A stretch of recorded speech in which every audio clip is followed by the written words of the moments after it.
Hey, it's Mark Ferguson with Invest for More. I am standing outside a house flip that we did an eviction on a month or so ago, and we're going to talk about this flip and its progress. I know a lot of you have asked about it, and there's also some confusion about the eviction and why the previous owner was evicted, so we'll talk about that too. And we are actually selling this house, and I'm going to talk about that, why we're selling it, how that's going to work, and what to look out for when getting a loan on a house. So be sure to check out investformore.com. I have a ton more information on rentals, flips, being a wholesaler, being an agent, all that good stuff. Of course, we have the super out today because it's Fun Car Friday. This house I bought from a wholesaler, and I paid $160 for it.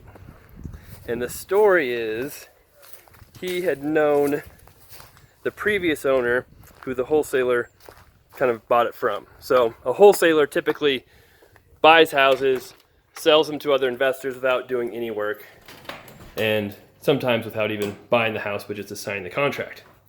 Well, I bought the house and I was dumb, and I did not check to make sure the gentleman had moved out before I closed on it.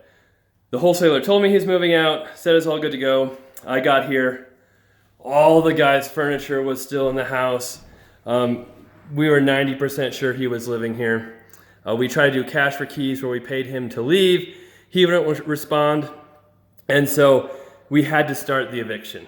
And once the lawyers posted paperwork, the guy called the lawyers asking for more time, said he'd move out, said he's having a hard time finding a place to move to. Even though he sold the house, got money for selling the house, he had just not moved yet. So that's why we did the eviction. We gave him more time. He never moved out. So you can see the eviction video when we did it. We did the video in progress, so it was very interesting. He had not moved hardly any of his stuff, and we didn't even know if he was gone or not. But after reviewing the video, I think he was gone, because you can see some of his pictures were gone in the video. So I'm thinking he took the pictures he really wanted, a few things, and left. We have not heard from him since. No one's been at the house since. So we think he did leave. He just left most of his stuff. Hopefully he's doing okay, but he was not elderly. He was not, senile or anything. I met him once and he was middle-aged and just did not want to move. All right, the other big thing on this house, before I get too far into it, we bought it for $160. It's probably worth $280 to $300 fixed up. As you can see, it is rough. And we're coming up with a plan to fix it up. And then I thought, why don't we just try to sell it as it is? And Nikki loved that idea. My project manager is Nikki, because a lot of times when we get into houses like this, houses that need a lot of work, it takes forever, and we end up spending so much more money than we thought, because all of a sudden we're replacing drywall, electric, plumbing, everything. And even though you think it was a good deal to begin with, it turns out not to be as good of a deal, or at least worth our time, because it takes so much time from our contractors to fix those massive projects that they're not doing other projects, which backs everything up and costs us money on that side as well. So we put this house up for sale, and we're asking $199 for it. We did not get any action the first 2 weeks, and then I think we lowered the price to $195, although this is during coronavirus time, so it's a little trickier. Over the weekend, we got 3 offers on it all of a sudden, and accepted one of them that was over asking with no inspection. Amazing, right? Except they're owner occupants, so they have an owner occupied loan. And that's why I said I want to talk about with the loans on this. When you get an owner occupant loan, almost all of them require a house to be in livable condition, which means the major systems work, there's no dangerous items. And this house is, boy, it's right on the edge. I don't know if we'll be able to get past the appraisal, but we'll see. So what happens is the appraisal will come through, he will check out the house, value it, and if he sees any items that aren't safe, or he doesn't think will pass lending guidelines, he will call them out and we'll have to fix them before closing. So I'm gonna walk through this house with everybody, you guys are there too, to see if there's any issues. First off, broken windows are bad. And I just saw we have a broken window. It has a storm window here, but this one is broken. So I'm wondering, I mean, if we do something as simple as pull that broken glass out, which should be done anyway, we shouldn't have it like that, if that's enough, or if they'll want us to fix it. Again, we're okay making super minor repairs like that. That's not a big deal. The roof is another big item, and that I think is okay too. I think that roof is okay. Oh, there's another cracked window, see? But that's a storm window, and we have this window. I mean, really, oh, that's cracked up there. I mean, just taking that storm window off might be okay. We'll see. The buyers, they understand it needs work, obviously. They're handy. I think one of them might be a contractor, and they wanted a house they could build equity in and live in, and this is perfect for that. This is the other issue, which may or may not work. That's the heat for up here. An old floor furnace. But it works. So we have the thermostat. It works. It heats the house. So technically, if it works and it's not dangerous, it should be okay. But there's a lot of discretion on the appraiser on these types of deals. You know, some appraisers will overlook everything, and some will call out a bunch of stuff. So it just depends on what the appraiser says and how much he sees or doesn't see. Other thing is electrical. So the electrical has to be working. There were some wires in the attic that looked like they were spliced together, not great. So that's something I'd really like our guys to look at and see, hey, you know, are there simple safety items we can do to make this safer, not covering stuff up, but, you know, making them actually safer too. So that's something the appraiser will probably look at as well. And we want to send our guys through just to kind of be sure on that, like this kind of thing, like what is that wire doing? That's kind of weird. So we might check that out. I didn't even look in here before. That might be, oh, look, the laundry chute. I didn't even know that was there. That's kind of cool. The other thing is holes in walls, which we do have one. So that's something I want to check out too. And our guys are cleaning up the yard right now. So we're not going to go in the back, but it's quite the jungle, you can see. The electrical panel is right here. It's actually fairly new. So the panel itself should not be a problem. Just be if there's any other issues that are seen. Sometimes little tiny stuff like that outlet not having a cover will be called out, but obviously all you do is put a 50-cent cover plate on it and you're good. But when they're doing loans, flooring doesn't matter. A lot of people think you have to have flooring. You can have bare subfloors, and with most owner-occupant loans, they're okay with that. So the floors don't have to be in good shape. The paint doesn't have to be in good shape.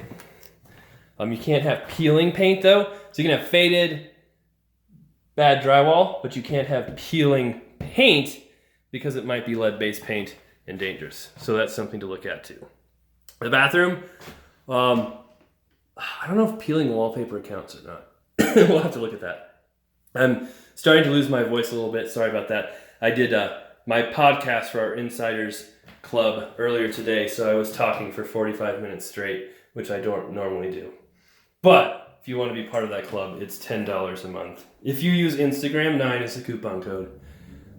We have a monthly podcast, monthly newsletter, and every Friday I answer questions on our forum. So that's at investformore.com/insider if you're interested. The bathroom, you know, that if the subfloor, it looks like it should be soft, but it's not. So that might be okay. Some of these tiles, I don't know if they'll call that out. They could call that out. That could be an issue. And again, it's a matter of do they want it patched or redone? That's a little bit worrisome, is that paint is peeling a little bit. So there's some things that could definitely come up, but if they're minor things, I think we can get them done no problem. It'll be interesting to see how much the appraiser says or doesn't say. Again, window coverings don't matter. How old the light fixtures are doesn't matter. If the doors are old, doesn't matter. But broken things tend to matter. So that window's intact, so that should be okay. It doesn't have to work and go up or down, just can't be broken. That little tiny minor thing, that might actually be called out if it's a hole in the wall, because sometimes I'll call that out. So that's something to consider.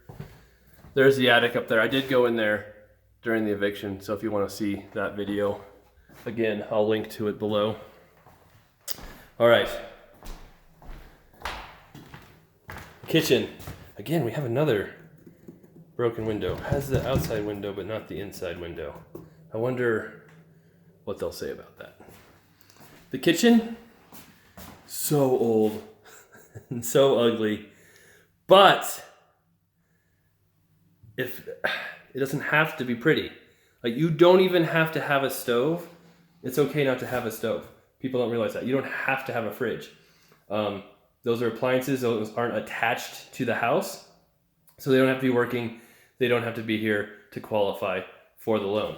But your water has to be working, which it does. So we had some leaks when we first bought it. Oh, it doesn't turn off very fast. And we got those fixed. So the major systems, like I said, they have to work. Here you can see the jungle back there, and we are getting that cleaned up right now. We've had a lot of rain and moisture this spring, so the plants are growing fast in Colorado. Here's another issue I saw too. We probably really should fix that before the appraisal because they won't like the hole in the wall. So that's something minor we can do. Downstairs,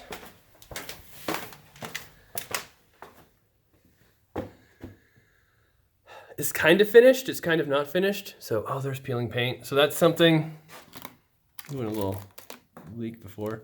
That's an item we might have looked at. Oh, I'm just gonna keep wrecking it.